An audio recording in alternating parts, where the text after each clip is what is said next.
Greetings and welcome to the 1-6 Scale Man. Proudly presents another episode of, you know what it is, man, comic book talk with friends on a Monday. And congratulations all around to the Philadelphia Eagles. Killed Fly, it. Eagles fly. You know what I mean? It was a hell of a ball game. And KC. Thanks for playing. That's all I can say. That's you know it. what I mean? Thanks Thank for you for the playing, man. participation. Thanks for the effort. You know what? This game was like. Here's how I explain it. The game was like you putting in Mortal Kombat for the first time, and you choose two players, but there's not a second person to play that game. Oh my god! And you're just playing against that player just to learn and to practice. And to see what moves, learn babalities, learn fatalities. Yeah. Practice learn everything, bro. To practice your moves. That's what that game reminded me that of. Was an ass whooping. And in the fourth quarter, the computer decides that it wants to get a couple licks in. That was it. That's the only thing that I can equate to this game. That game was a tragedy. It wasn't a game. It was practice. It was AI practice, bro. Practice. That's what definitely it was. Practice. I mean, the Eagles came, they showed up, they showed out. I don't know what the fuck Kansas City was thinking, but yeah, man. They already thought they won. They already was winning. They already thought they won. Bro. Like that was not a game at all. Not a game. It was practice. Practice. Not a game. Not a game that most live and die for. It was practice. Practice. That's it. It was practice. We talking about practice. And digger. Who else to talk about practice with? Now, mind you, do me a favor. It's going to be a hell of a show tonight. Again, you know, everything in the comic sphere. Do me a favor, hit that like button if you haven't already. Subscribe to the channel, hit that bell notification so you're always up to date as to what we got going on over here. We got a lot to really, really cover. But let me bring the fellas in, man, and bring everybody in. What's going on with y'all, man? Yeah. Been a fun night, man. It was a fun night, bro. We got a chance to. You see that? You see that? You see that? Yeah. See that? Yeah, they see it. I mean, the theme of the night was victory lap. Yeah. From Philly to Compton. To Kendrick. Word. Philly to Compton. It was just victory lap. Wasn't much comp. From Philly to Compton, bro. That's one battle. Wasn't much comp in another battle. And it was a celebration for both of the victors of their respective beefs last night. Because it was very one-sided on both accounts. So it was entertaining for sure. I'm sure not for some, but for for Kendrick fans of hip hop. Kendrick did his thing. Fans of the Eagles, fans of Pennsylvania football. That was a fun night. We put the backups in early. Y'all know how I feel about football, but it was still fun getting together with everybody, and it was It was. Last night was a statement on a totally different level, and I love seeing it. Not just the game itself, but Kendrick Ball will listen. That's the highlight for me. He was the epitome and the exact definition of how you use your platform. At the best actual time. Because I bet you he himself probably didn't know the company in which he was performing for. But it was the perfect time to do what he did, and I commend him. I did not expect Samuel Jackson to show up. That shit was that shit was next level, bro. I love it. The beauty of that performance is it's a genre that we love and hold very dear to our hearts, and we've seen unfortunately a lot of the genre kind of shift in focus for the past not just 10 but maybe 20 years to a homogenized version of itself, at least in the mainstream public spectrum, in which we have kind of lost a lot of the balance, because trust me, there was plenty of club shit and buffoonery back in the 90s and 80s too, but you also had a lot of introspective and conscious shit, and there was a balance. There was every every 2 Live Crew, there was a Public Enemy. There was balance. Kind of gone away. So it was beautiful seeing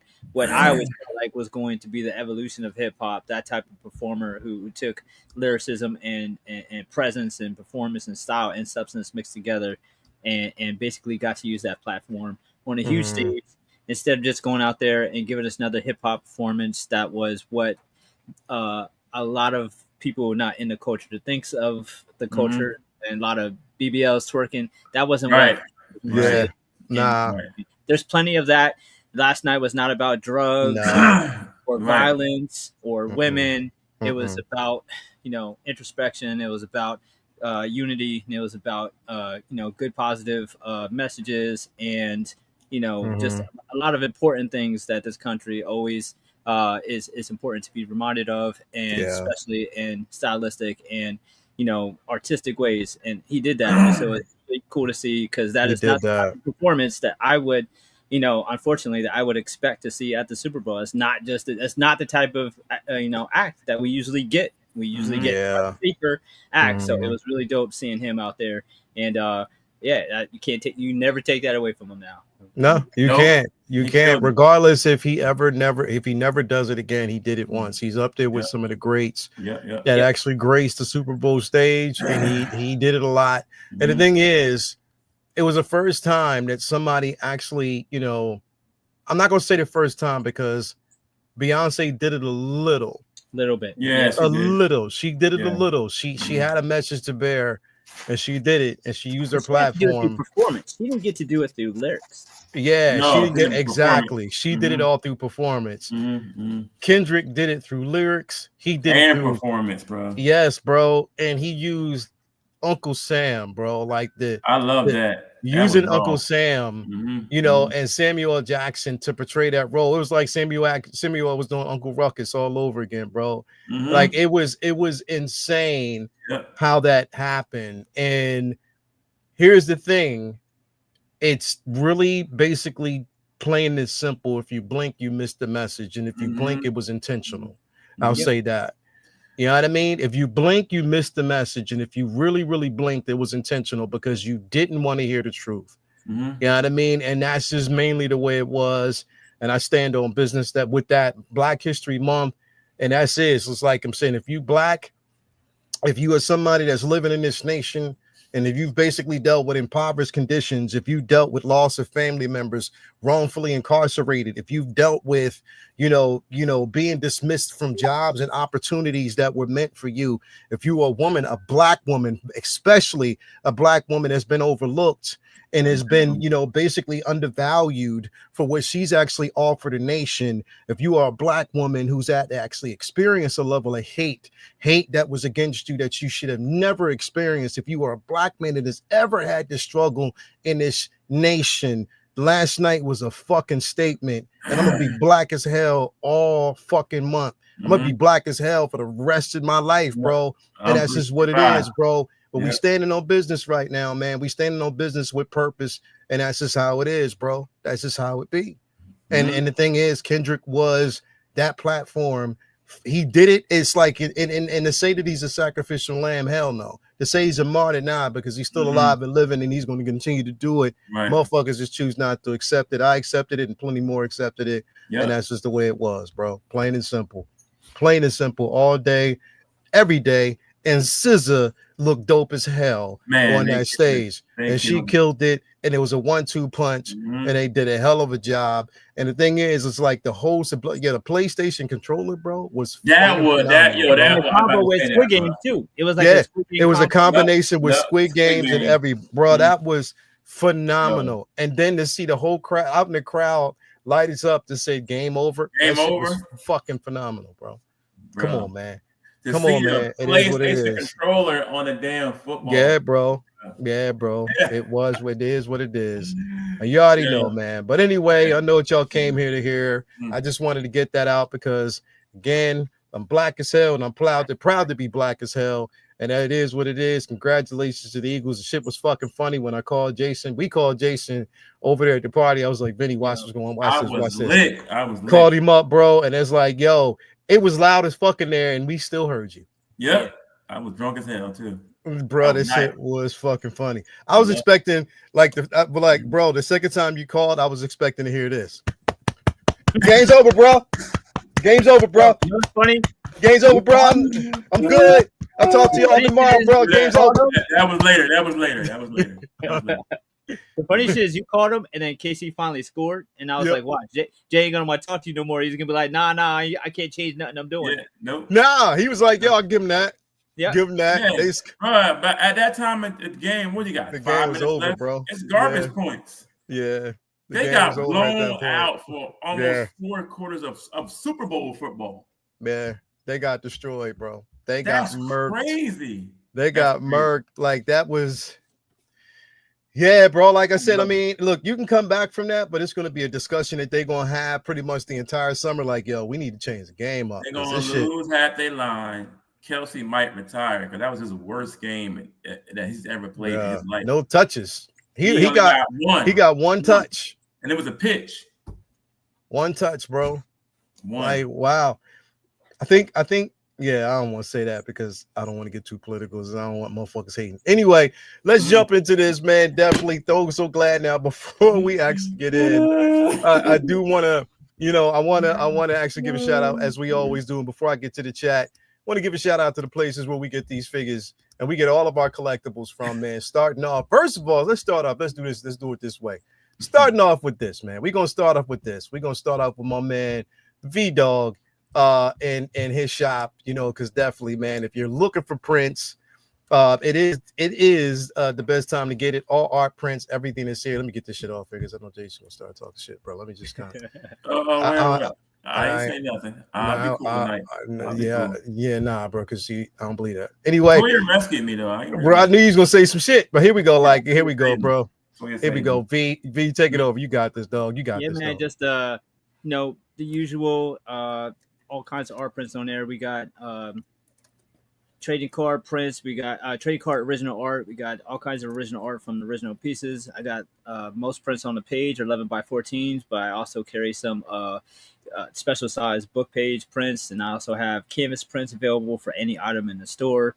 Always adding new stuff to the site, so stay tuned. Commissions are open, so if there's somebody you want to see that you don't see on the page, hit me up. I'll take care of you.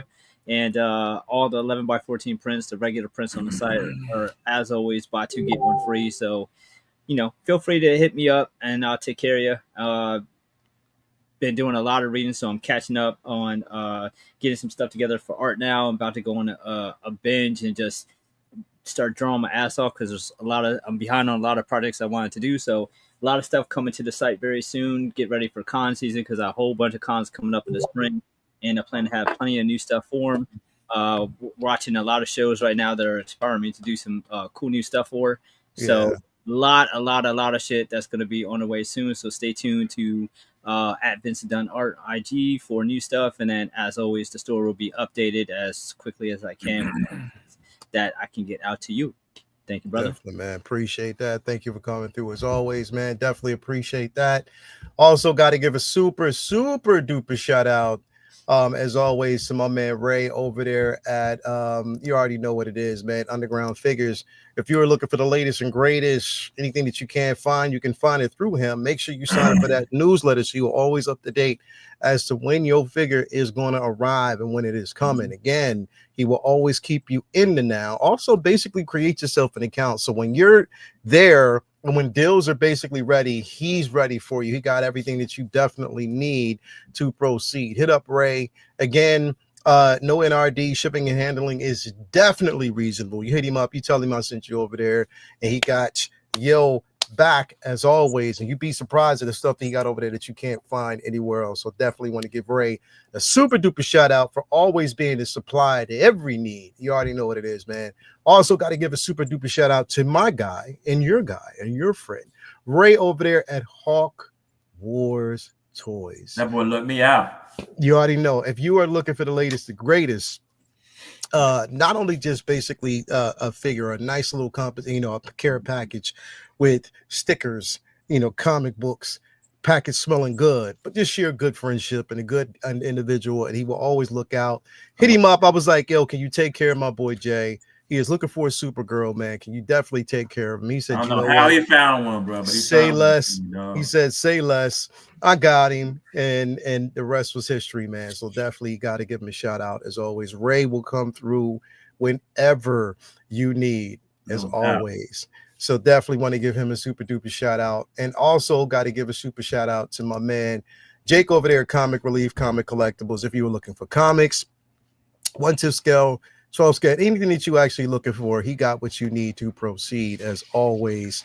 You head on over there, tell him I sent you. He'll definitely take care of you. Last but definitely not least, got to give a shout out to my man, Brian Wong over there at Modu Case, Modu Space.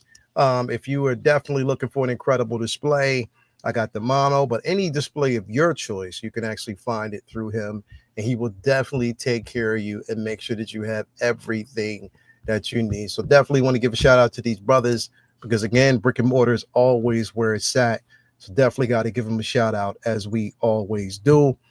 Then now let's actually get over here to the chat, man, because we got my brothers in the building.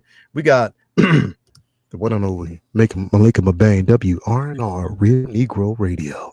On you listening down, WRNR. Anyway, thank you for the $5 bomb as always, bro. Appreciate you. He said, you can either save the world or be a hero, not both. You already know what it is, bro.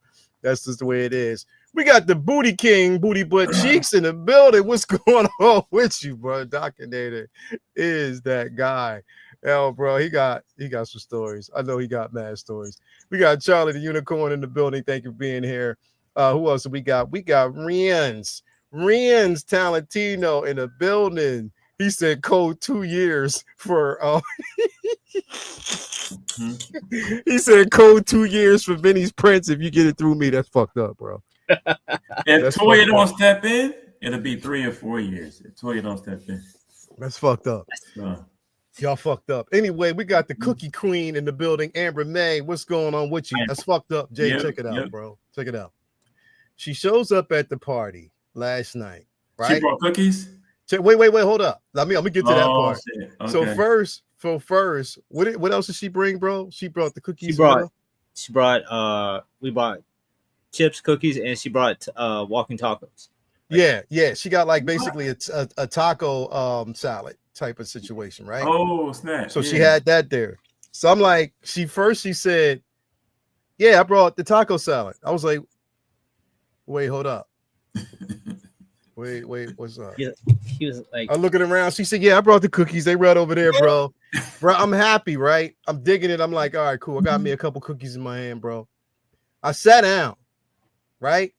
I forgot that Mark 7 and the rest of the bunch was coming in, bro. Oh, no. It was a lot of people. There was a lot of people there, bro. Them cookies was gone, and I think those cookies was gone in less than 10 minutes. God damn. And it was a whole tub full of cookies, bro. It was about, Jay, it was at least 3 dozen. Yeah, they fucked them cookies up, bro. Oh, I'd have been mad as hell, bro. I was, but that was my dumb ass fault for not, You should have put them shits up somewhere. I tried to, bro, but I didn't get back to the bin, bro, like straight up. It just was what it is, but definitely next time, man. Yeah. Amber, thank you for being here. We got Dirk Diggler, stunt double in the building. He says, say Drake. We got Charlie Unicorn, pause. We got Lyrics to the Soul in the building. Love the performance as always. Yeah. We got Renz. Who else do we got in here? We got my baby in the building, Latoya T, a Black Uncle Sam at that. You already know that's what it was all day. That was a crazy part. L Walker in the building. Thank you for being here. I want to see Huberticus. That's fucked up. Now, Huberticus got some family shit going on right now, man. So our prayers with him and his family. We got Chuck G in the building as always, not like us. You already know, bro. We got Pedro Lopez. Pedro, he never misses, bro. He always hits a winner. He never misses, bro. Pedro is always that dude, bro. Always that dude. We got Prop Wiz in the building. Sam Jackson, Prop Wiz, my bro. Definitely thank you for coming through, bro. We got lots to talk about on Wednesday. Hope you prepared, man. Who else do we got in the building with us? We got Del A. Who else do we got here with us, man? Let's see here. Let's see here. Force is in the building. Thank you for being here as always. Dave's Dements is in the building. Fly Eagle Fly. Congrats to the Eagles for beating KC's refs. I mean the Chiefs. The refs and the Chiefs, dog. I couldn't believe it. Bro, we got Ove Skywalker in the building. Bro, people been saying that shit all day. It's funny. Heart of the Lion is in the building. Peace, panel chat. Peace, brother. Thank you for being here. Ove Skywalker's in the building. Who else have we got in here with us, man? Mark P. We got a few people actually stomping through the yard in here with us. JDX is in the building. Thank you for being here, bro. As always, we definitely appreciate you. What Renz send me, man? Renz done send me some shit. You know what Renz be sending? Oh, no. That's another one that dropped. Something dropped? Nah. He just sent me. I'm not ready for that right now. Nah, he didn't send me nothing. He ain't sent me no drops yet. Not yet. Okay. All right. But you know he will, bro. Something dropped tonight. I think that Red Hawk is coming. I think it's coming. Hey, it might. I wouldn't be surprised if it wasn't, bro. But definitely, man. So thanks everybody for stopping through. So what we gonna talk about first? We gotta talk about some stuff. I want to get this one out the way because I think Vinny, I sent you this, bro. This morning. And because I watched it, I wanted to watch it because, it kind of like it paints a picture of reality, bro. I'm watching that fucking video, and he kind of put Disney on blast, bro. Like he kind of put Disney on blast, and I was surprised because, bro, that shit was up on YouTube. It was on YouTube. Oh yeah. It was up on YouTube. Somebody leaked it, but I don't know, because here's the thing. Of course, he in the photos what he talked about. He did say that basically he has an OnlyFans page, so that's where basically he created the actual video. But again, it was his platform, and he used that platform to really speak his truth. So it put a lot of things, basically in perspective. And it goes without saying, like, it's kind of hard to deny this man's truth because the way it was so, eloquently, put together, and on top of that, I mean, again, he's a wordsmith, but at the same time, he's very intelligent, and he was speaking from an honest place. And you heard the video. Yep. And you watched it. Jason, did you watch it as well? No, I didn't watch the whole thing. Yeah. I watched the entire thing, bro. And it's wild. Like, it's really, really, really wild, if true, in the way these things were basically said.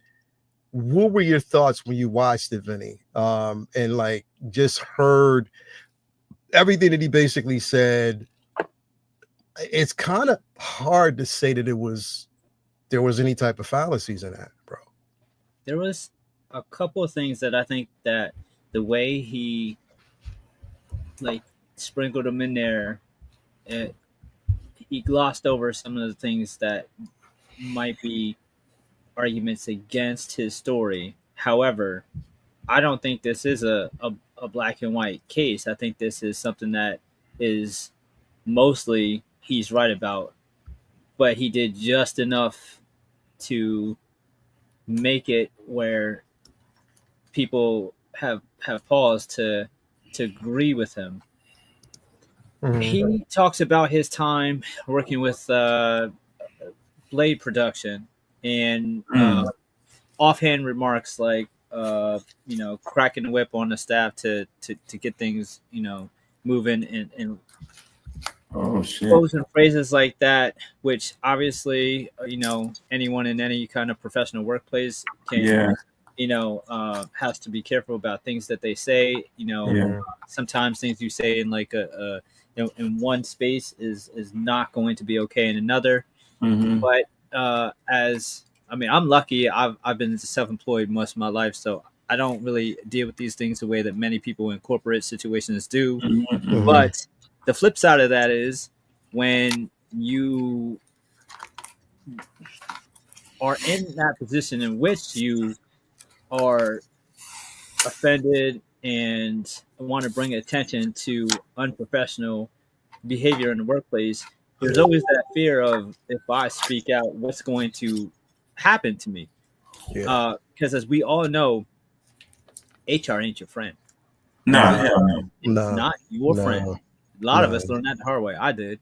So you so he raised he raised those concerns, and then he basically, according to him, had a target on his back, and was told not to speak about these issues. And when he would speak about these issues, he just kept digging himself a deeper and deeper hole, despite, even if he was telling the truth. It's just one of those things where he was publicly criticizing the company, and they were very reactionary in his criticisms of the way they handled themselves.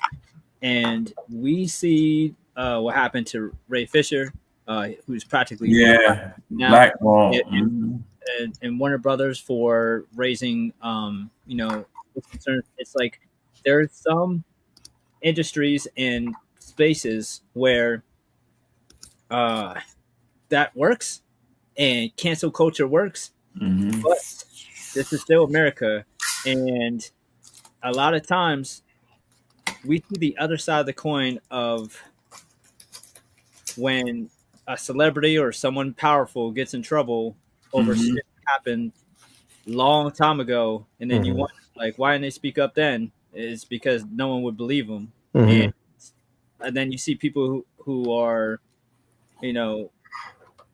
get in trouble, and all of a sudden everybody comes out, it's like, oh yeah, that happened to me too, blah blah blah blah blah. And I think what happened here was this is unfortunately someone who maybe didn't wait until they were powerful enough to rock the boat before they rocked that fucking boat, because it seemed like he was probably on the way to being powerful enough to have a voice. And I honestly feel, and this is really fucked up, but I wish he had somebody in his corner that said, this is going to fucking suck. But if you really want to change things, maybe you want to wait until your name is higher up on those credits, where people will listen to you instead of thinking that you're trying to make a name by making a name. And that's a really fucked up truth in America. Like, that's not the way it should be. You should, if something's wrong, you should say something's wrong.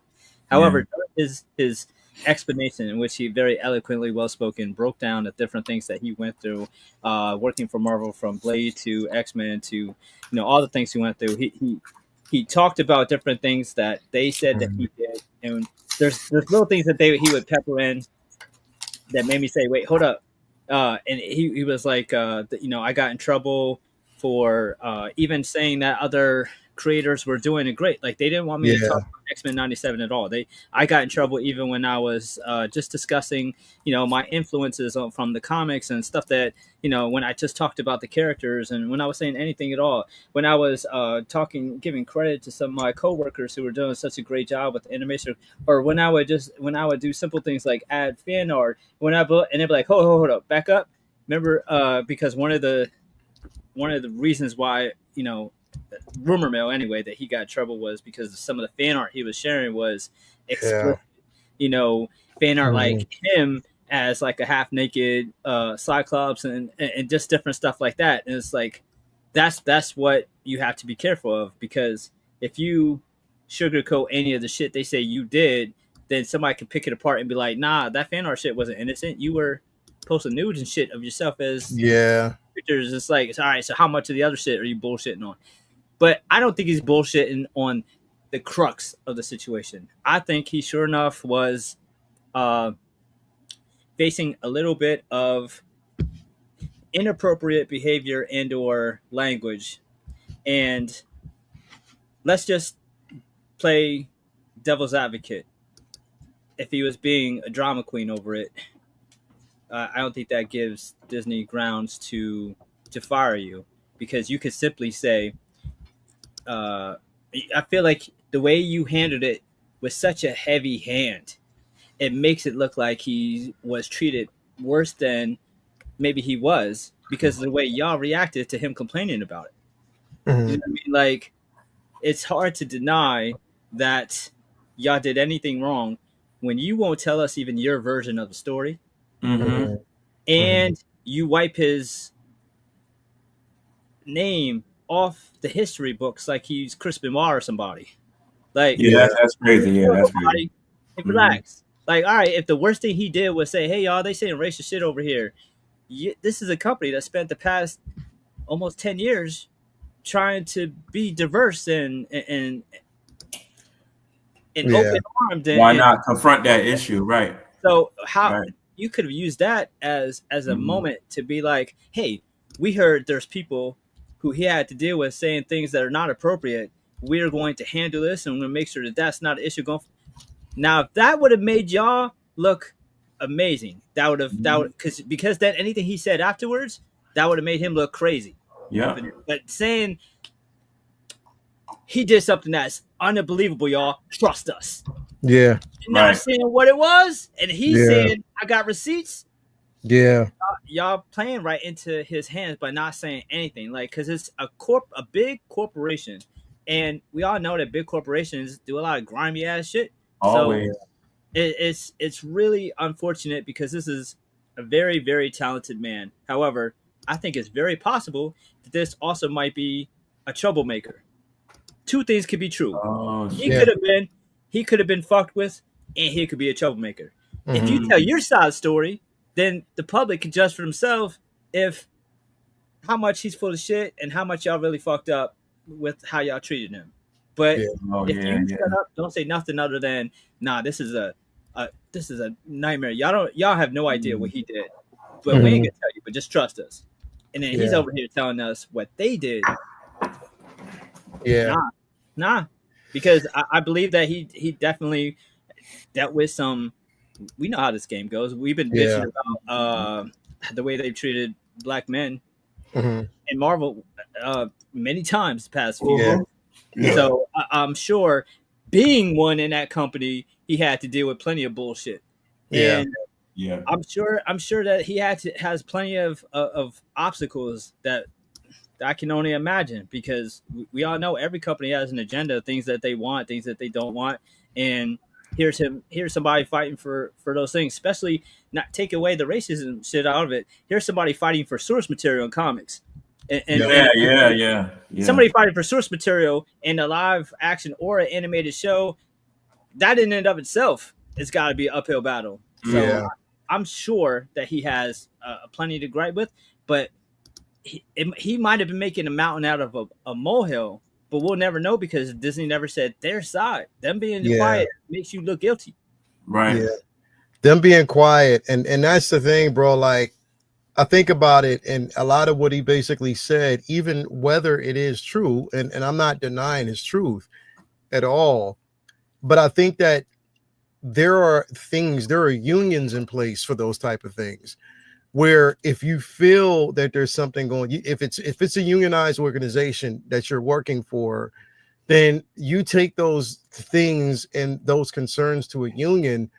You don't make yourself a martyr, because in the position that you're in, and that you gave us a gem of a show such as X-Men 97, and again, it was true to form, and in any acts, like, listen, bro, if you're talking about, like, I don't give a fuck if you're talking about levels of woke, X-Men has always been woke since its inception.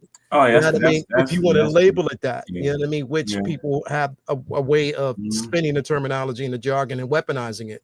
But you gave us an interpretation that was definitely true to form and that we wanted to see, and you used them as source material, which was an open door, an open window for your success with the next. And you can use that, and there's a way to basically use that to your advantage. But being a martyr, and then also knowing that, look, you can live within your truth, and we don't, that's not something that we would ever take away from anybody, and we should take away from anybody, is living in your truth and being who you are, you know, unapologetically, you know what I mean? Being who you are, standing on business.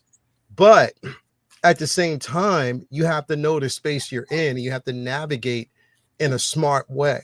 So with him, it's not silencing you by telling you that maybe you need to kind of sit some things out and use your words in a way that, again, it can be brought to the attention. Listen, I'm not going to sit up here and deny that Disney ain't on some fuck shit, because they are.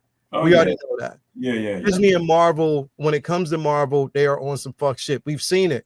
The one statement that he made about them saying that we want to give something, bring something different to the table, and we don't want you to go off of source material. What was that shit right there shows, and it shows me that they haven't learned yet. Nope, they haven't learned. Because you're saying that you're basically taking something and you want to, you're taking an IP that is built heavily off the material that's been written, characters that have been developed through the writing, source material that's there, and you want to completely ignore it and create your own interpretation. When he told me that they wanted to actually have Jubilee, or when he said they wanted to have Jubilee spewing like this plasma from her mouth. Come on, like, man. What the fuck is that? Like, that doesn't make any sense. That's not her, bro. No. Like, you look at Anthony Mackie discussing when he was asked about, black characters on film. He was like, that's true and all, and nice and all, but what I'm more interested in is getting more of us behind the scenes, more directors, more writers, more this, that, and the third. I guarantee you he felt like that on Winter Soldier, but he didn't say that too. Couple years ago, he was solid when he was in there. You know what I mean? Like, it's the systemic issue everywhere. Disney is not exempt, and if he was dealing with this on the animation side, just imagine what he was going to be having to face once he got to more live action, interactions with these people. Because he dealt with that on a black movie with Blade. So what was he going to do with if they did put him in at a producer position with the X-Men live action films?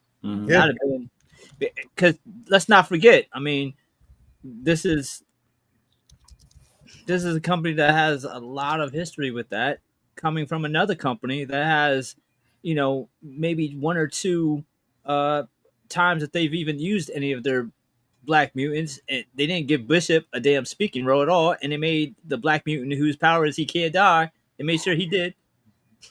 Oh yeah, true. Yeah. And that's the thing, bro. It's the treatment of characters that are relevant, and I'm pretty sure that what he has said, you know what I mean, is true. I mean, listen. I'm not saying that he can't live in his truth. It's just the simple fact that you got to also be smart about your platform and how you basically convey it. You just can't go around saying shit without really, really knowing how to kind of maneuver in this space, bro. It's tough. It's tough. It's definitely tough. It's tough. And, again, I want to see what season 2 is going to be like without him. But for all of us who enjoy season 1, it is definitely a loss, bro. It's a loss. I've absolutely braced myself for what's coming for season 2. Yeah. If he wrote all his shit, so I know. But I thought they were going to use some of this stuff for season 2 because it was already written out. Well, but he doesn't get the writing credits, and they actually brought some people in to change certain things. Right. They took out his writing credits, and then they took on people to rewrite his shit. I imagine. I mean, he didn't really address this. I wish he would have, but I imagine him having his writing credits taken off. I'm sure there's a certain percentage that has to not be his in order for it to be legal for them to take his credits off. So they rewrote a bunch of the shit. I'm sure they rewrote a bunch of shit for spite too, but I definitely do not expect anywhere near the excellence that we got in the first season. No, but it could be so crazy if you don't move strategically through this kind of space. Like if you're not there already, if you're up and coming, you got to move strategically. We're trying to make a point later on in your career. Yeah. If they see you trying to be like that early from the gate, they're gonna cut you off. Yeah. Because to them, he's just a troublemaker, bro. Exactly. Yeah. They'll cut you off. It's crazy. And that's the narrative that they'll basically spin with any company that involves themselves with him. Because again, it's like any job, they're going to ask for reference points. They're going to go back and say, well, you dealt with this person. How was he? You know, how, you know, we're seeing it wide open. You know, listen, OnlyFans, when it was developed originally as a business for businesses and corporations to use as a form of advertisement. It got spun and it changed and morphed into something completely different. And this is what it is right now. Yeah, bro. Like this content creators took over and they made it something different. So now it's not viewed the same way because it's viewed now in such a derogatory perspective or perception of it is now so derogatory. So him having that and having that label OnlyFans, even though he uses it, I'm like, bro, I'm pretty sure you could have used like Instagram or something like that. But yeah, I don't know why he would go to that space. Yeah, I don't. That's the part that kind of I don't know. Like you use that page to basically, you know, show off your physique and that you're a weightlifter and stuff like. Come on, bro. Come on. Like, bro. was he hiding from the powers that be? Like, I don't know, man. No, I think he just a freaky dude. He just happened to. Yeah. He's just a freak. He's not. But that's the thing. He's not ashamed of that side of himself, the promiscuous, the gay, or whatever type of shit that he's on. He's not ashamed of it, but definitely, he could have did the Patreon route, but he went OnlyFans instead. I mean, yeah. It's I guess it's his prerogative. Here's the thing, though. It's like you got to realize if you want people to come pay to see what you got to say, it's a lot of dudes that don't want to be like, yeah, I pay for Beau DeMayo's OnlyFans. That's gonna be taken the wrong way. Exactly. Like, okay, all right. You like Beau DeMayo? You know? What I mean? Like Joe Budden podcast is on Patreon. If he put that shit on OnlyFans, guess what's happening to their viewership? Yeah. For real, bro. Yeah. It's a tough situation, bro. It's a tough pill to swallow. So this is going to be watched closely, but just to see how it's going to be spun in court, because it's definitely going to has reached that level. I don't know. And again, Disney, they haven't come out and said anything since their first couple of statements about him. And, you know, like you said, Vinny, they have been quiet and they're strategically quiet because if like you said, it does in a sense put that level or that shroud of guilt on him in a sense, even if he isn't. It's the optics. You know what I mean? You got to move the right way when you're an up-and-comer, man. You got to. It's really bad optics because it's extremely bad optics, bro. Especially because his case basically involves live action as well. And I mean, if you're telling us that this isn't just how a subsect of Disney was running their animation division, that this is a problem that takes place in their live action too, then those are important and serious allegations. And it's a shame that it's a shame it's gone down the way that it has, because this is a very talented individual who is a actual comic book fan and very interested in bringing other fans source material. So it's a shame that it just went down this way, because I would have loved to see what he could have done on the big screen after seeing how impressive his talent was on the animation side. So it sucks. And the worst part is, who's going to work with him? Ain't nobody going to work with him. Yeah. That's the sad part, bro. Like, who is going to want to work under those conditions, especially the way things are right now, bro? It just doesn't look good. Regardless of level of guilt, even if he's not guilty and everything is found to be true, it becomes a messy situation still.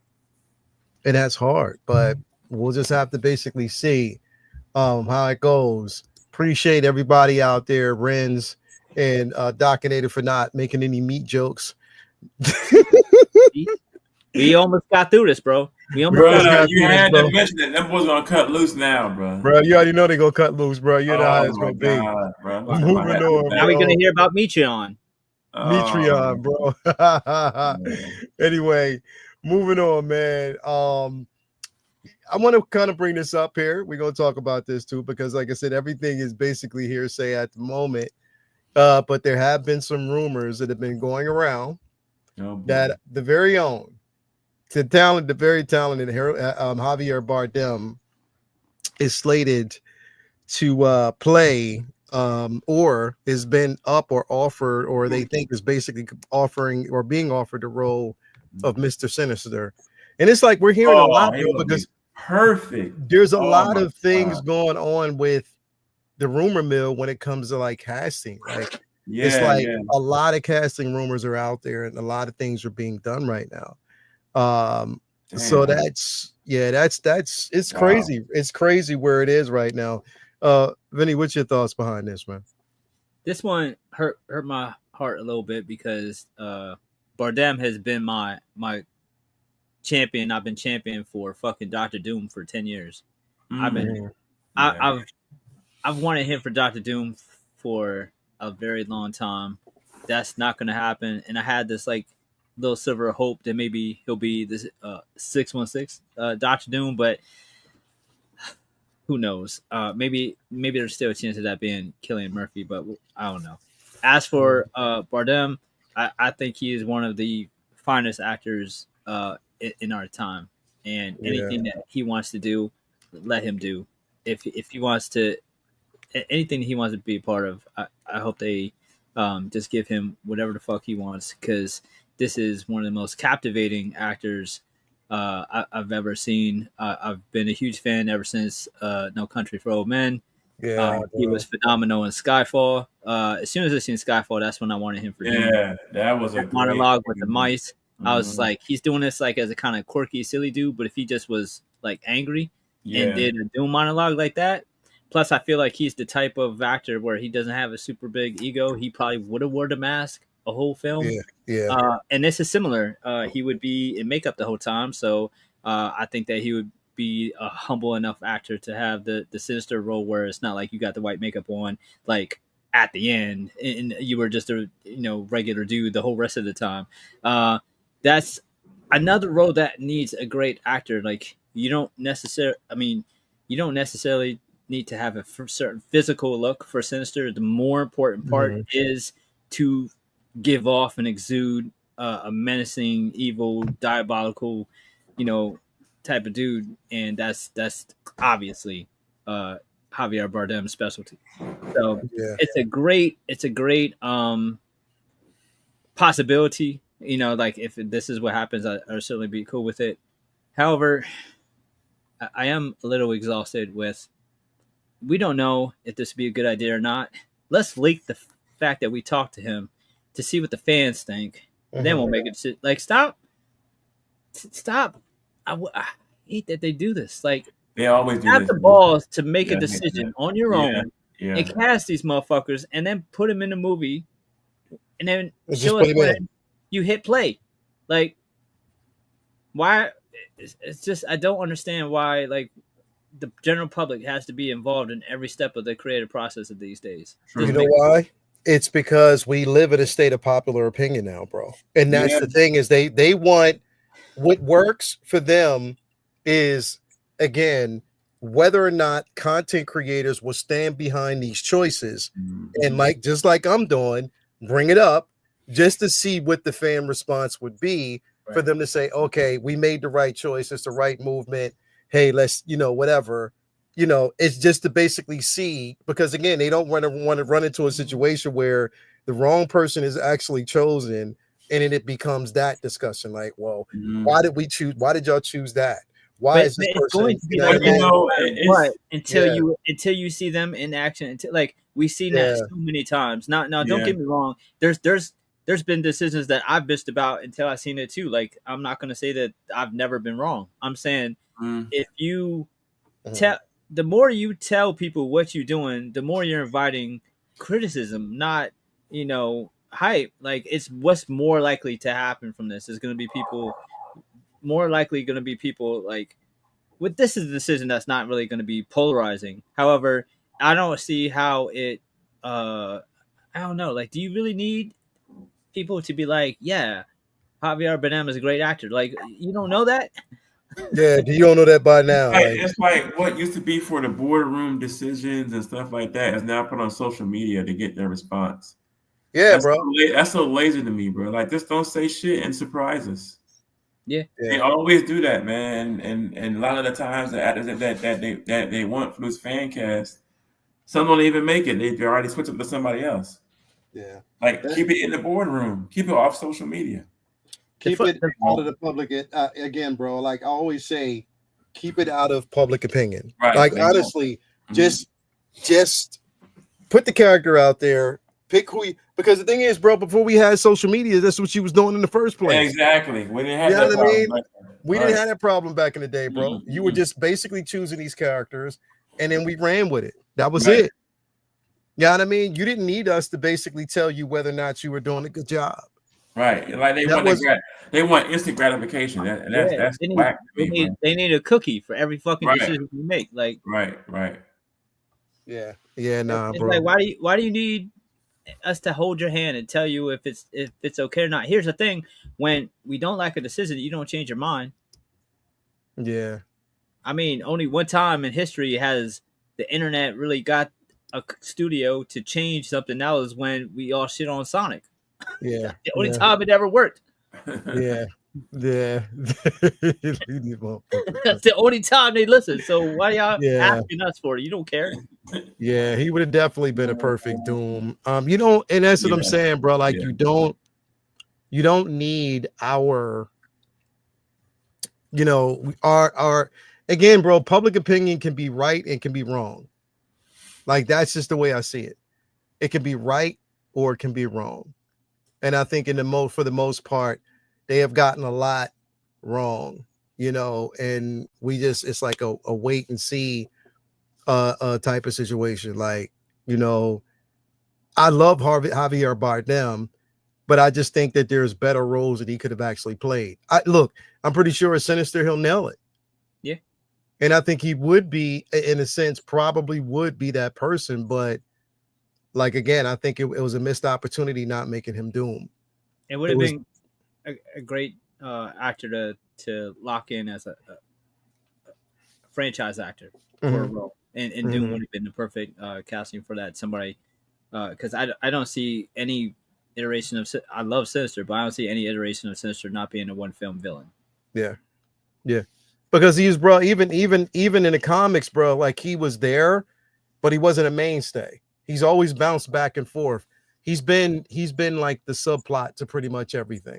Unfortunately, Sinister has always been he's cool, but not cool enough. Like not powerful enough. Like he's a great villain, but he's never been A tier. He's never been a Magneto Doom level X-Men villain, despite the fact that he's aesthetically always looked amazing. And it's just his motivations have always been just too small for a huge story. Yeah. Like he's always been, and it depends on how well they write him. But again, I just hope they don't fall in that same fucking space where you bring these villains on and then that's it. Yeah. But we don't know what else to do with them. We brought them here. Now, whatever else happens. And I don't want that. I definitely don't want that. I don't think it's a space for it, especially when you're talking about the X-Men.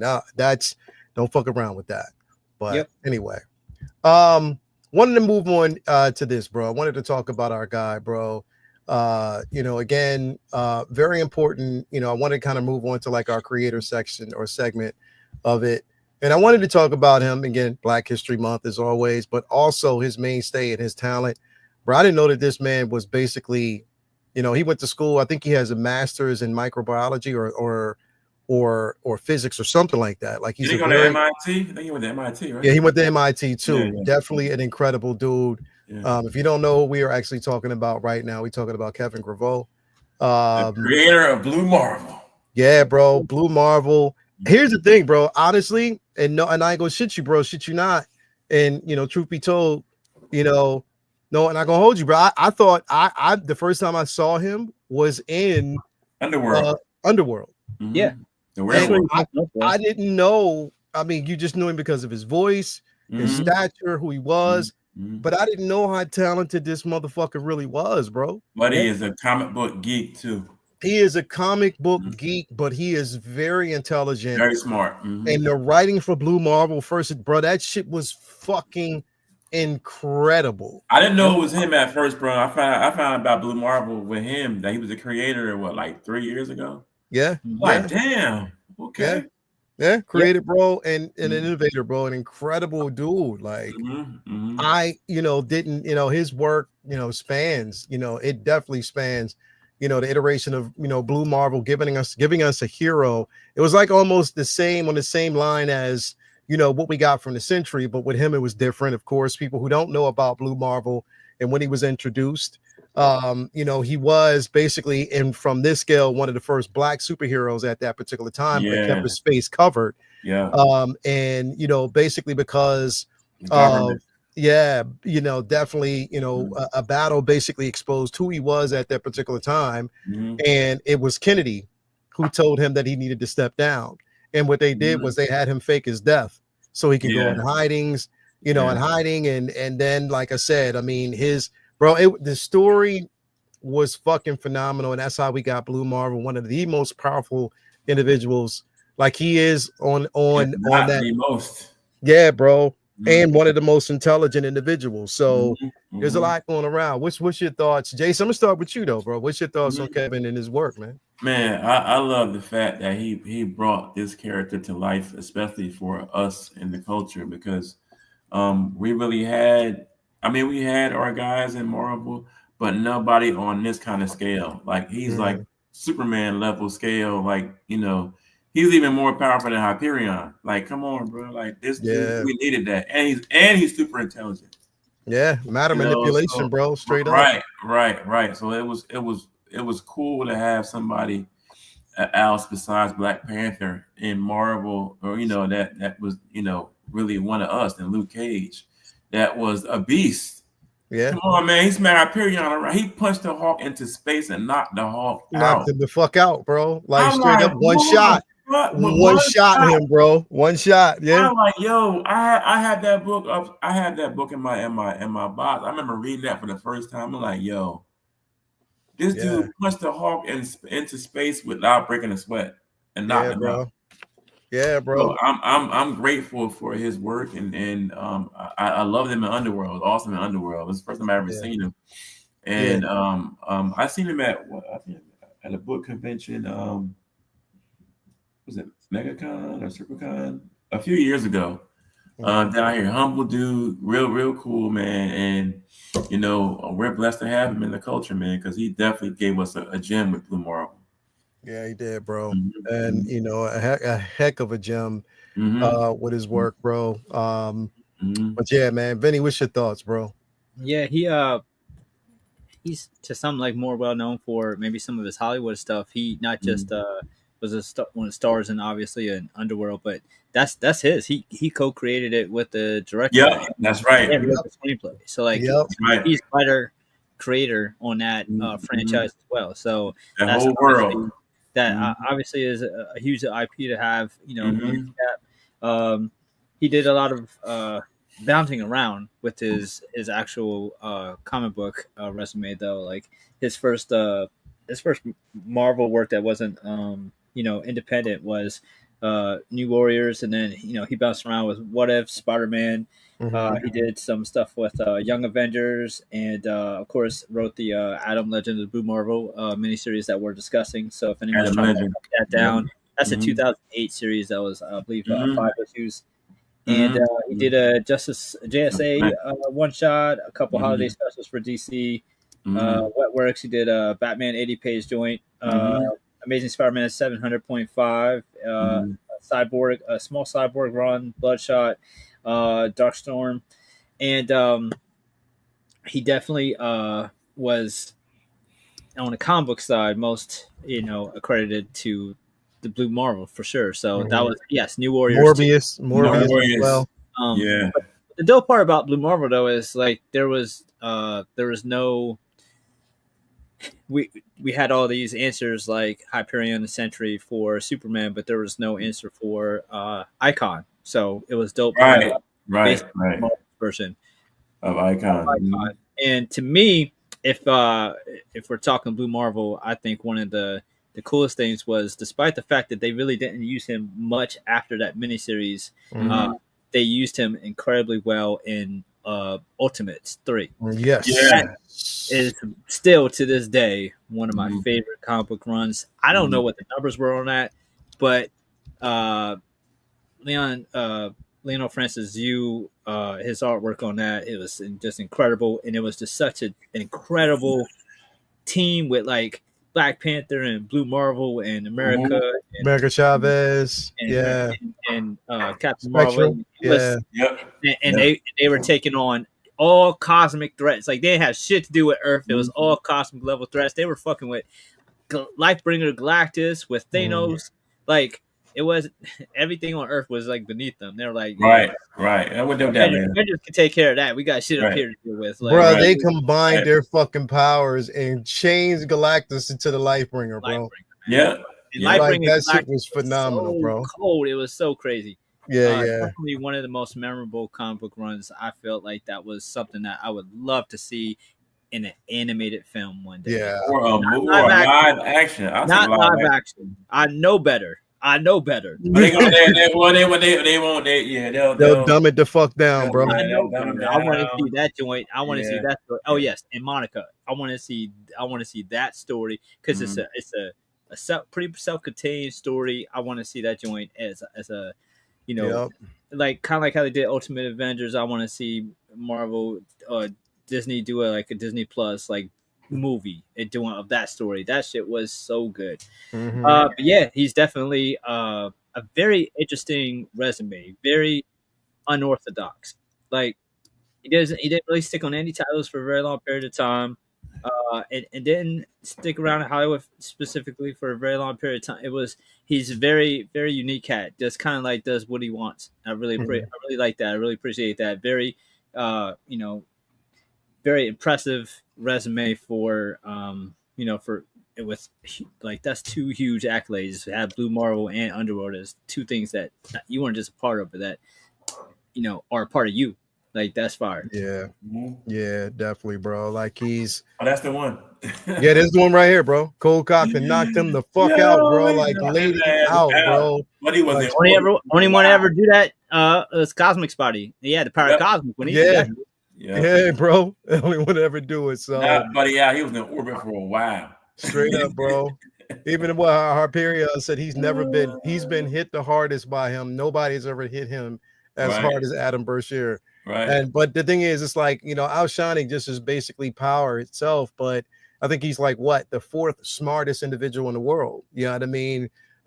You know what I mean? So they made him definitely an incredible individual and most intelligent and most sought after individual. But again, I think Marvel they need to do more with Isn't the smartest in Marvel, that the little girl that rides the T-Rex? Oh God, what's her name?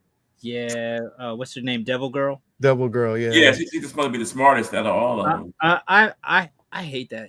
I really do. Yeah, they made her the smartest. Because I get it. You want to be diverse. Moon Girl.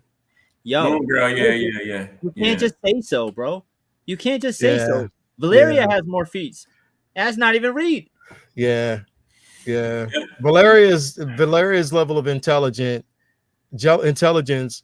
is, and again, I hope eventually that they basically explore that. Especially, I thought Valeria would have been smarter than Moon Girl, but they got her out of the when I say Devil Girl, I meant Moon Girl. My fault. Moon Girl, Moon Girl, Devil Dinosaur, right? Yeah. Devil Dinosaur, yeah. Yeah, I mean, they kind of just like, Moon Girls are smart, and they didn't really like. No real explanation, bro, about her intelligence. Whereas Reed has 60 years of feats to back that up, and Valeria has what? We're going on 20 years of Valeria feats to back that up. Yeah. So I don't know. They just, like I said, they hand around, like they're starting to hand out levels of intelligence. I'm not mad at it though. I mean, again, I get it. It's for the culture. It's kind of like when he said Captain Marvel is the most powerful. It's like you guys show him doing something. You can't just say so. Yeah, you definitely, you know what I mean? And even then, like it took years for even Captain Marvel to get that level of appreciation and understanding, even though people still can't stand the character. Yeah, It is but what it is, bro. it's like I don't care if you show it. Don't tell me, show me. Have Yeah, her do you know what I mean? yeah. I definitely want. I want more of Monica though, bro. Like I can't stand Carol, bro. Like give me more of Monica. Like delve more into Monica's story about Photon and all that stuff, bro. Like I I need really more. feel like they have no idea. I mean, maybe there's some shit that's coming up that I don't know about, but she's over in another universe. I haven't heard shit about what's I going on with hate her. that they left her over there like that. In a whole other universe, ain't nobody mention. Yo, they ain't gonna mention her again. She gonna be like Tiamat in a fucking ocean. Just everybody forgot about the fucking Celestial in the ocean for 6 years. Now her mom not worried about her, or like nobody trying to. Carol can't, she ain't worried about her no more. She ain't looking for her no more. Like I think again they're gonna have to, and they're not gonna have too much of a choice, but they're gonna have to address that, bro. they They have to address it, especially since you're opening that space. If you're opening up that space, for the X-Men, and you've already basically introduced that space, you can't go back on it, bro. You can't. So, bro, Monica is more OP than Carol. If you want to get technical about the shit, Monica is stronger than Carol, bro. I don't give a damn. She's powerful. She's a powerful individual, bro. Like extremely powerful. Right. But we just have to see the treatment of what they do with that. So yeah, I just definitely want to talk about this guy. I got him get his kudos because definitely, bro. Again, for the culture, giving us some incredible bodies of work, man. So definitely want to give him a shout out as always. For sure. Moving on, because I want to kind of breeze through these really, really quick so we can get to the main event here. Jay, I'm sorry, bro. We gotta do this. My bad, bro. I know you high about we gotta do this, bro, because I'm telling you, this book is, you're not reading it, but this shit is picking the fuck up, bro, and it is dope.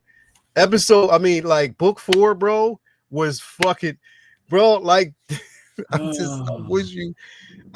Here's the thing, bro. I know you don't like, the absolute universe, but the way they're treating this. Wait. I like Wonder Woman. You like Wonder Woman, yeah. That Batman shit and this clown, but it's the janitor of Krypton. So good, bro.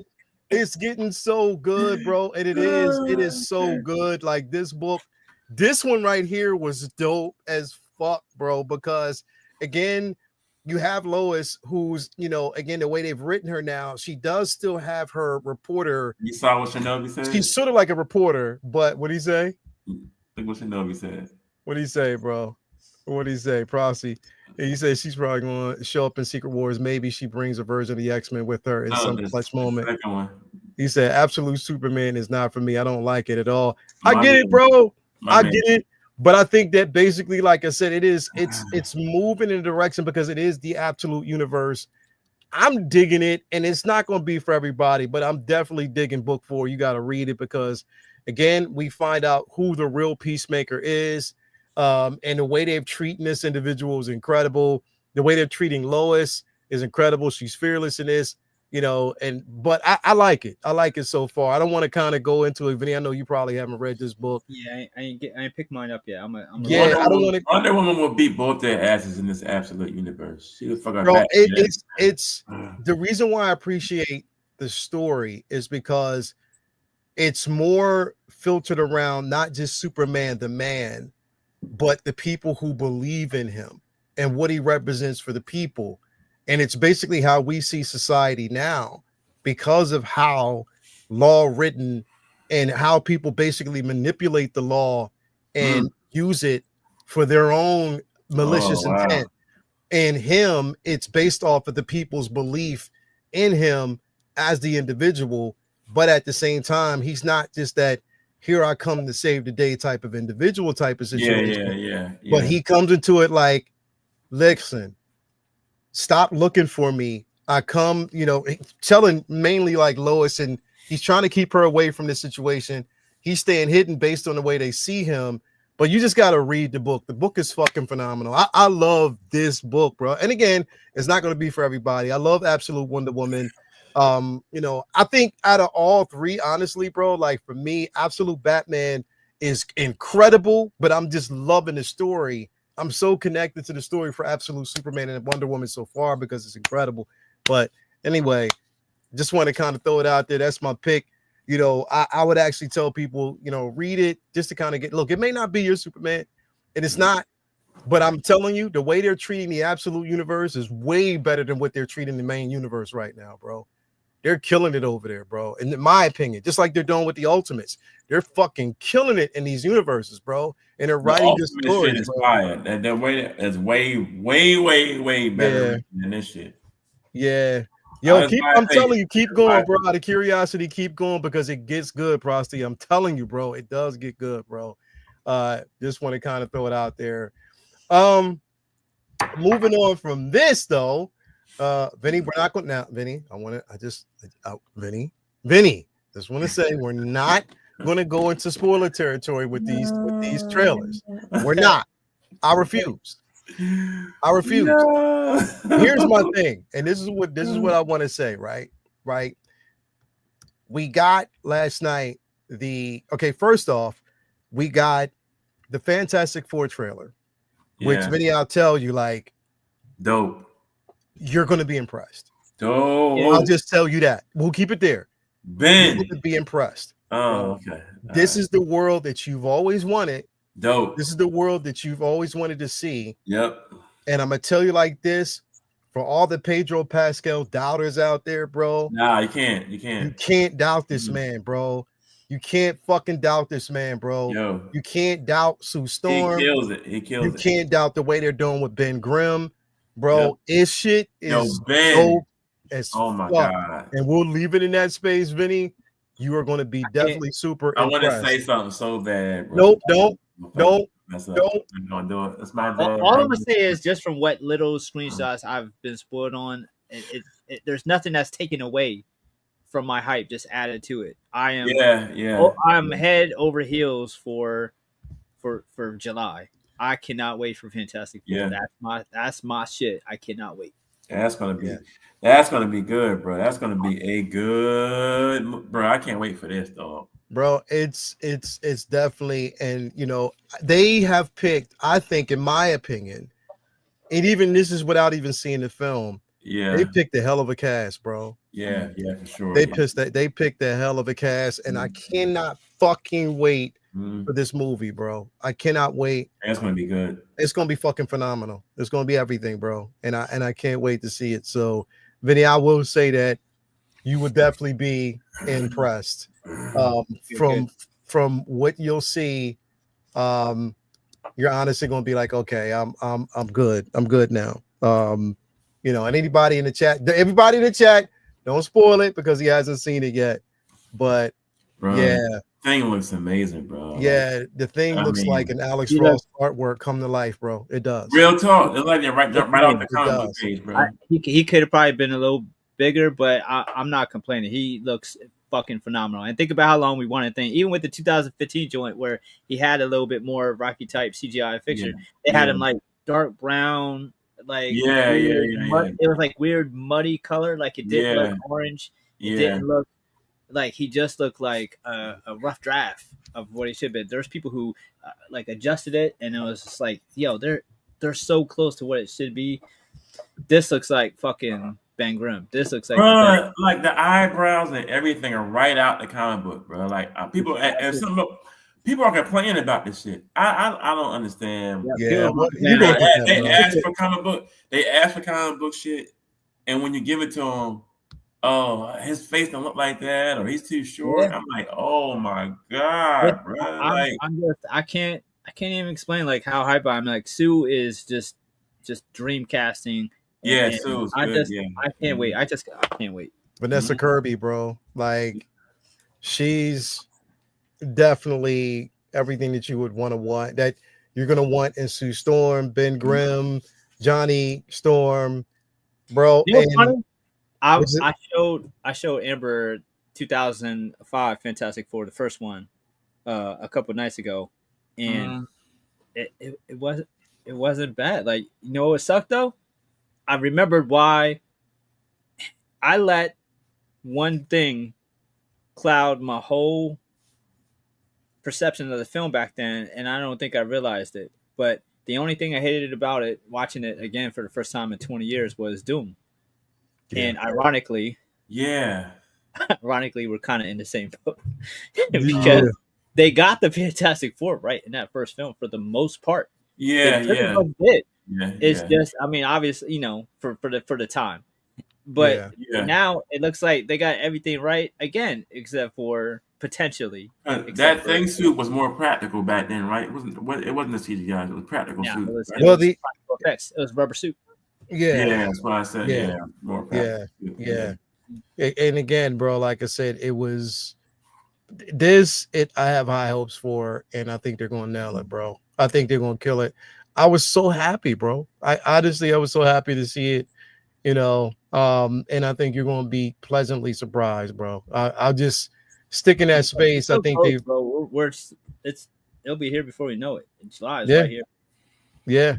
Yeah, bro, Prosty, I'm right there with you, bro. I absolutely cannot wait. Yeah, that's gonna be crazy to have them in Hot Toys and they had them in the. Oh my god, they had them on the counter or inside the case. And the dope part is, if you're like me, who's probably gonna have a problem with Doom, they already got the other Doom already on the way. Yeah, definitely, bro. Definitely. Can't wait, bro. Another trailer that was dropped, and this was basically dropped last night. The second trailer, put it that way, was dropped last night. Not gonna get into it heavily, spoilers. If people who've seen it, you already know what it is. Was the Thunderbolts? I love this look, bro. I fucking love this. Yeah, I fucking love this right here. Yeah, I fucking love this. How they made it a Wheaties box, bro. I fucking love it. But the trailer, bro, Vinny, I'll just say that another trailer that I think we're gonna have an amazing ride with these movies, and even starting with Captain America: Brave New World. I don't give a fuck what nobody say. And people, bro, they had a 3 minute and 20-second trailer. What? That's too long. That's way too long. I watched that whole shit, bro. Oh my god, bro! I cannot wait for this movie, bro. Yeah. What you talking about? 3 minute and 20-second trailer. For which movie? For Captain America. Captain America: Brave New World. Yeah. I didn't watch that one yet. I watched that shit. I didn't watch that one yet. I was gonna post it, but I was like, nah. I was too into the game, so I didn't post it. But 3 minute and 20-second trailer. 20-second trailer. Yeah, I didn't watch it. Movie. You know what? But hold up, Jay. You know what? Because when we watched the game, we watched it over my boy Johnny's house on Tubi. Yeah. Tubi didn't show shit. They didn't show not one trailer. They showed no commercial. The only trailer that they basically showed was this in the very beginning, and Benny wasn't even there yet. After that, they didn't show shit. Wow. It's like, yo, Benny was like, hey, y'all know y'all be making bullshit ass movies, right? So don't fuck that up. This don't show no fucking trailers. Don't show no trailers. None. Yeah. Oh, bro, we were sitting there joking the entire time. We was like, yo, watch, they're gonna show a trailer. We're gonna have to pick Vinny up and throw him out the room. But we had to do shit, bro. Nothing. Not a damn thing. Bro, if you would have saw that on regular football TV, bro. Well, I would have had a listen 3 minute trailer. What the fuck, yo? Like that shit was 3 minutes and 20 seconds. Yeah. I said, hot damn. Yeah, and that's on top of already what? That's probably the third trailer anyway. So that's like, I think it's the third one or the second one. Yeah, might be the third one. So many. I know, but it was a minute. I was like, oh yes. Yeah, bro. Yes. But I definitely can't wait for that, and I definitely can't wait for this, bro. I think this is going to be a sleeper, but it's going to be an enjoyable ride, and I think, like I said, I mean. From what we actually seen, and we already know, Bucky got fucked up though. That. Shh. My bad. Don't say nothing, bro. Please. Don't say nothing, bro. Don't say nothing. Oh man, I got excited. My bad. I know you did, bro. Don't say nothing. It's going to be an incredible ride, bro. It's going to be an incredible ride. I can't wait. They got Florence Pugh up the front, so you already know that the focus is going to be on her because she's actually one of the biggest stars on his page. You know what I mean? Like that's just basically the way it is. Well, her and Sebastian, but like by standards, they're going to basically say that Florence Pugh is your biggest draw because they got her in the front. Of course, we already know Sebastian Stan is that dude. So can't wait. But it's going to definitely be incredible, man. It's going to be an awesome ride. I can't wait to see it. That looks good. That looks real good too, man. But let's we got to move on to this, man, because bro, I was laughing my ass off this weekend, bro. I was literally laughing my ass off because the thing is, I forgot that the Invincibles season 3 had dropped. Yes, sir. Hold on. It started. You ain't seen it yet, bro? You ain't seen it yet, bro? No, I was watching, bro. I was into football. I didn't know that shit started. It is Thursday. Yeah, bro. Oh God, I didn't know. Bro, you ain't watching yet, bro? No, I just finished my class, my second semester too on Friday, so that's probably why I was. Here's the thing: I was gonna post in the chat about it, make sure everybody has seen it, but then Leo posted a joke about it, so I figured I would have reminded you that it was out. No, bro, I was focused in school and then the game. I didn't even. Oh my God, I gotta watch this shit. Check with you personally, make sure you've seen it. Yeah, bro. Oh my God, I gotta watch. They dropped the first 3 episodes. They dropped the first. They dropped 3. Yeah, bro. Oh my God, 3 episodes, bro, and the shit was fucking hilarious. The second, it's episode 2. Bro, damn. I told you, bro. Like Rick Splode is my new favorite fucking character, bro. Witten well, like he is my new favorite character, bro. He's fucking funny. Oh but you got to see it, bro, because it kind of now you're gonna learn a lot about. Do you see? Did they go back to his dad yet? No, not in the way that it was. No, you're gonna learn a lot about Cecil. Yeah, that's not like the comic. Man, the comic is a little different. You're going to see the sequencing of the comics has always been different. Yeah. Okay. It's like they do all the shit that's in the comics, but they change. They do it different times.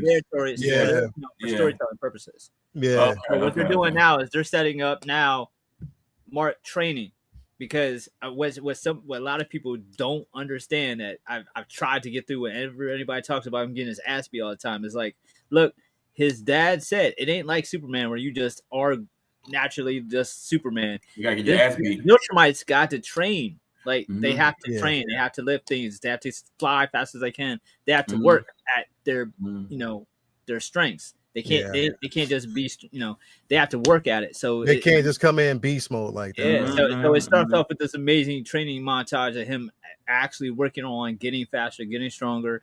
Works on God, I'm going to watch that shit. Yeah, man. You gotta watch it, bro. It's the big point at the beginning of season 3 here was basically Cecil trying to get Mark to be his new Omni-Man. However, he's not trying to let the same shit that happened with Omni-Man happen again. Oh yeah. That's in the book too. Yeah, bro. Yeah. And by any means, he goes through some vicious measures, bro, to like literally do it, bro.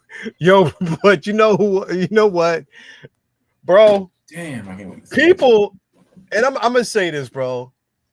People do not give Walter Goggins the credit that he's supposed to have and he should have. He's a fucking phenomenal actor, bro. Yep. He is a phenomenal. Walter Goggins is a phenomenal fucking actor, bro. Character actor. Straight up. He's a phenomenal character actor. He's a phenomenal actor in general, and he knows his craft, bro. He's an incredible dude. And literally, him as Cecil is incredible, bro. Like, again, it goes a lot. They're going to go back into some things. Pay attention to first. Yeah, bro. Watch the first 3 episodes. I cannot wait to watch that shit. We got to hurry up. Hurry up. It's good, bro. It is so good. I would implore anybody to go out there and watch it. And this is how you do a story well, where it's not just because I'm going to tell you, bro, I think, was it episode 2 or was it episode 3? With the 2 individuals that was that episode? That was 3. That was 3. I think that shit kind of broke my heart, bro. Yeah. Oh my God, I cannot wait to see this. You gotta see it, bro. Oh man, because it iterates his point.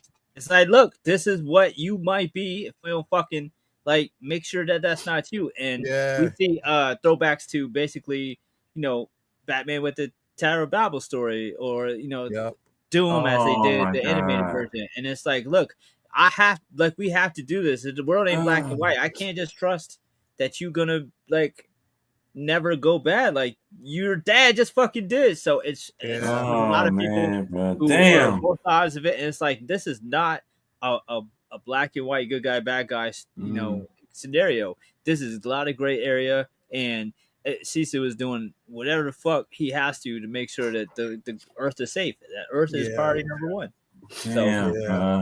So animation was on point in all these episodes. The story is on point, and then you have just a lot of amazing. You know what's funny? It's like a lot of times the Guardians are kind of like, "Oh man, hurry up, get back to Mark."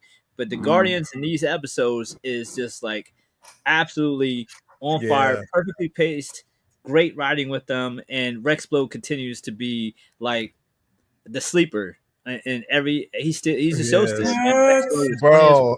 Episode 2, bro. Oh, so bad, bro. You gotta watch it because it is fucking hilarious, bro. Like it is fucking hilarious. But again, they're just showing you like his journey as an annoying individual in the very beginning, in the first couple of seasons, even in the book and how they wrote him. Yeah.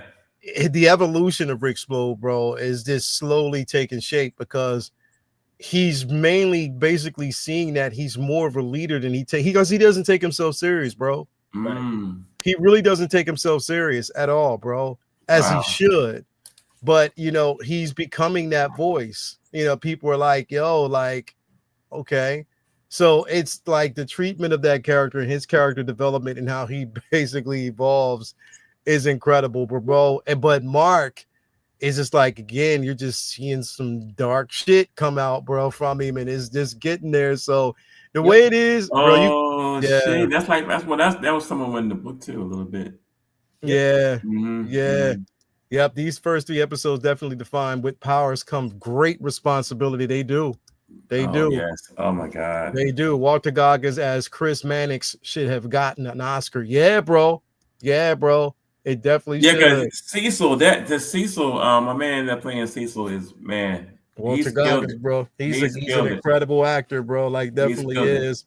But man, like you gotta, Jason, once you gotta watch it anyway, because we're gonna come back and talk about episode 4 next week. So you gotta definitely watch it because I would employ everybody to watch it. You know what I mean? To definitely go back and watch it. Read the books if you haven't already. Here's the thing. If you have already started watching the show, just continue on with the show. Don't read shit. Yeah, don't read the books yet because don't read shit yet. Out of order kind of don't stuff. Because it will leave it up. I would rather leave it up to you to decide after you've watched the show and then went back and read the books, because then fill in the gaps. Yeah.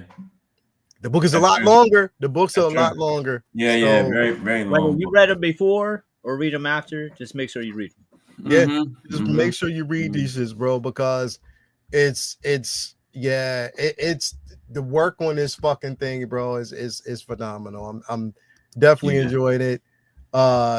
Jay, once we get off of here, go watch those episodes, bro. Oh my goodness, bro. I cannot wait. Yeah, we got how much time we got left? We about to, because you didn't watch it yet, so we about to wrap up here now, bro. Watch that shit. We kind of breeze through everything quick, which is good. It's definitely good. Damn, 3 episodes, bro. I was so into that game, dog. I had to finish my course. I wouldn't even. My bad, bro. I'm watching that shit 2 nights. My bad, bro. Your boy, your twin was at the game at the party last night. We was like, yo, my bad, bro. I said that to him, bro. He said, yeah. He's like, yo, I gotta meet that man, bro. And y'all sound exactly alike, bro. That's funny. It's funny. Fucking crazy, bro. It's fucking crazy. But yeah, man, definitely go back and watch those 3 episodes, and then we'll be back next week to kind of talk about it and stuff like that. It was incredible. Anyway, we covered everything kind of quick, but again, it was just within reason. Thank you guys for being here, man. As always, V, what you got going on, bro? Bro, I finished Daredevil. So word. I'm talking. It was like 03, so we're talking 22 years. Oh, you read all the way up to today? All the way up to current. issue 17. Oh shit! You know, issue 17 of the current run. So unless something dropped in the past like 2 weeks since I've been to my comic book shop, I'm completely current all the way up to the current shit. So that's like, the tricky part was, for I don't know how many years, it was 2 a month. So it wasn't just reading 12 a year. It was, I mean, I got a stack out there. It's like I'm gonna post it to show y'all. It's like fucking taller than me, a Daredevil, yo. I was reading my ass off. But it's so good, yo. The current writer is one of my favorite that have touched it, period. The current guy is kicking, like killing it. I really love, obviously, the Bendis stuff and what Mac did and shit like that, and what Soul did. But Zdarsky shit was like, it was alright. I don't think it quite lived up to what I've heard of the hype, but the current dude Ahmed, he is on fire with it, and I love Bendis was my favorite, bro. So if it's better than Bendis, I gotta get them next at least these new books. It's man, it's a lot of Daredevil all in one, a lot of binge, but I'm all ready for the show, and it's obviously held my attention the whole time. I never felt like it was a chore going through it. I had a lot of fun catching up on it, reading it, so that shit was fire. Okay. But now that I'm done, caught up with Daredevil, I'm taking a little break from binge reading. I'm still be reading a lot, but I'm taking a little break from binge reading, and I'll be in the lab as much as I can this week, dancing around whatever snow removal I got to do this week, because Are we supposed to get a storm this week, bro? Yeah, tomorrow night. Yeah, tomorrow night you're supposed to get one. Motherfucker, bro. Yep. Please, man. New Jersey, Pennsylvania, New York, and Delaware. Yeah, man. We were supposed to go out of town this week for reading and shit, and I was like, nope. No. Do snow removal now. It's like, sit down and get bullshit, bro. Go buy some eggs and some water. Every week is something. So it's like I'm over it. I'm ready for this shit to be finished, but might as well come on down the way for a couple of days. I keep telling y'all, come on down the way. But we got snow in the winter here. Y'all got gators year round. So not in my backyard. Not in the new. Y'all got if it's water, it's gators. I'm sorry, bro. Like y'all got gators and people swimming pools and shit. Man. Not. Oh man, you talking about like Tampa and some bullshit like that? It's definitely a lot nicer down there. That's for sure. So it was 80 something today, man. Man. I miss it. I miss the warmth, because at least I ain't gotta be looking out my window see if I gotta go shovel snow. So damn, y'all. Oh my god, that's crazy. But yeah, so I got a lot of art projects coming up. I'm gonna be drawing some new shit for Invincible. I want to draw some new Daredevil. Nice. More vinyl albums, and I want to get together some more original art for upcoming shows. So I have a bunch of shit that I'll be working on. So I'm looking forward to blazing through that. And so stay tuned. More shit coming to the store, coming to IG, and we'll be on Thursday checking out Captain America, Brave New World. I'm hyped for that. I'm glad I've kind of like intentionally kind of like put it out of my mind so that way it gets here faster. And I'm not quicker, bro. That's what I try to do sometimes. So I'm hyped for that. That'll be here in just a few days. So we'll be mobbing there. I think a big part of the crew is going for that. So it's been a long time since. Yeah, bro. It's been a very long time. We had like a big. It should be a lot of us. A lot of people say they're going. So that should be fun. And then of course new Invincible this week, and then new Friendly Neighborhood Spider-Man, which we'll probably talk about more next week. I forgot to talk about that. It's getting good. It's been good. Yo, my boy got the Future Foundation suit. I said, hot damn. Yo, I don't know. Look, people are shitting on it, but it's the people shitting on it really fine now. Shit was good. I don't hear much negative about it now, because it's just fucking fire. I love the whole twist on Doc Connors. Yeah, I love that the negative man is his fucking classmate, bro. We'll talk about it next week, but let me say this: in the past, God knows how many years, it seems like every single Spider-Man thing has been, how can we put a twist on this? And then the most comic book accurate Dr. Octopus I've ever fucking seen. That motherfucker walked right out the page. I'm that is fucking Doc Ock. Like, bro. Holy shit. Like, you got a different version of every single Spider-Man character and every single. You got the Rhino before he got the suit on. You got Rhino before he got the suit. Yeah, all the different characters is like, oh, let's do Venom with a twist, Goblin with a twist, Scorpion with a twist. That's fucking the straight up Doc Ock. Bro, and then the Iron Man and Captain America is like fucking 1960, 1970 style, bro. That's straight up all the way down personality, bro. Like it's him. Yeah. It's him. Yeah, it's him, bro. I'm really digging that show. So I'm fucking with the because I'm basically fucking with the evolution of Pete and how they're going from the suit that people didn't like and the different interpretations. I like what they played around with till we got to the Future Foundation or what we would perceive to be the Future Foundation suit. But I also like that, again, what we're seeing with Norman is at first you were like, okay, I don't like this twist with Norman, but you think you're going to also see that he's power hungry, bro. There's a lot going on with him, and he wants to be in control. So there's going to be some things that we're going to definitely see with him, bro. But I'm definitely fucking with this show, bro. It's good. We'll talk about it again. We'll definitely talk about this next week, bro. We're going to definitely get this because we're going to have a full slate. This Invincibles, we're going to definitely talk about Captain America: Brave New World. That's going to be within rotation and discussion and stuff like that. So we got a lot to really cover. If y'all like trailers, there's one out there that's 3 minutes and 20 seconds long. That shit shows a lot. For real. Yes. Oh, and don't forget, if you want to see something different, if you want to see a movie that's going to definitely be different, one of my most anticipated movies of the week, this comes out Friday, Valentine's Day, Gorge. So check that out. It's going to be out on, Gorge. It's on Apple TV. So check it out. It's with what is her name? Anya Taylor-Joy. And and I forget what's his name? He played Reed Richards in Fantastic Four. The OG Reed from 2005? No, the newest, the one with Michael. With the young boy. He played in he was also in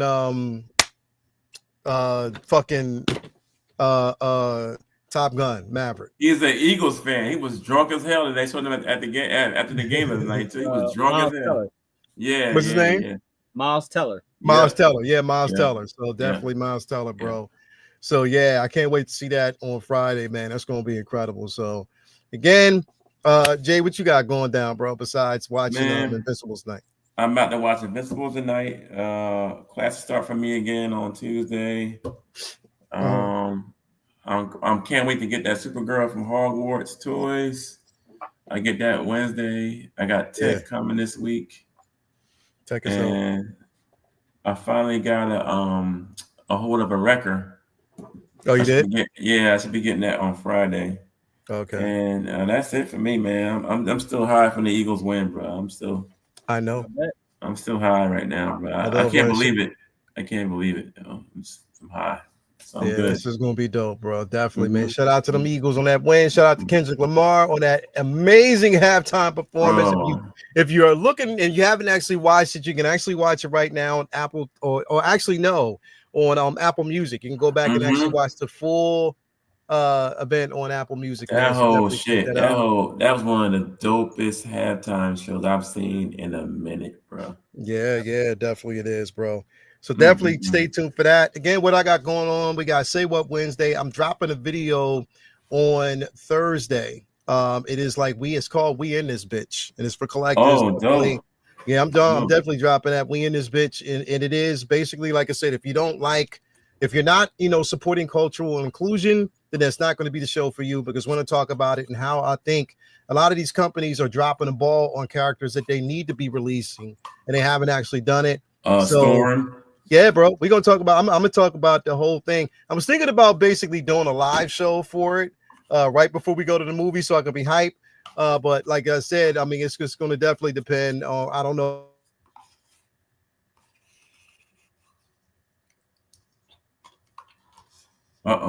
Yeah. Oh, whoa. Am I back? Whoa. You had a spectrum going on. Yep. Yeah. My internet, man. I think the storm out there, but I'm back. Everything is cool. But definitely, man. I'll be doing. I don't know if I'm going to do a live or if I'm going to do basically a recorded video, but we'll see how that's going to go. That's dope. You should do that. That's awesome. Yeah. I told you, bro. It's called We In This Bitch. That's what it's basically titled. Idea. So I already know. But anyway, Thank you guys out there for being here. Another successful show. We will see you back here next week, same time, same channel, man. You know how we do, full rotations. Let's go. It's going to be that type of shit. But again, have a nice rest of your evening. And collect some comics, support your local brick and mortar. We